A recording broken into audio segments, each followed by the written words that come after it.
right, so now your car is able to move around the track. You're able to control it. It's starting to look like a game, but now we need a starting point, a way to end the game, and to reset the game. So to do that, we're going to go into events, and we want when start button is clicked. And there's two different things we're going to need. We are going to need an XY coordinate, so we're going to tell it to go to, and then we're going to want the XY coordinate. Right, notice down here it's telling me where the car is. Here's the XY. So this is similar to your latitude, longitude in social studies. It's similar to any graphing you've done in science or math class. Notice the X and Y changes every time I move it. So I'm going to move it right at the starting point. This is where I want it to start. So it's minus 30, minus 112. So I want to change it right here to minus 130. And then in here I want it minus 112. So yours will vary depending on where your starting point is. The other thing I want to be careful of is if I start,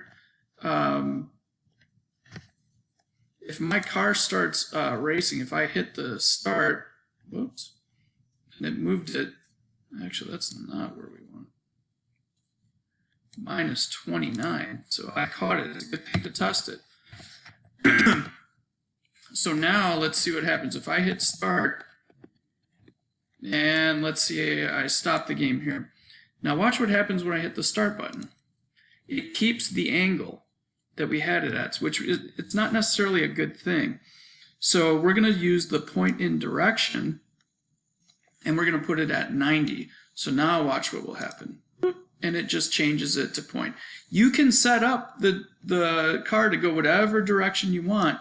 When you click on this, I mean, it's going to give you an exact pinpoint direction so you can control which way the car faces. Okay, but that's a great way to set it up. Now we have a starting and end point to our game.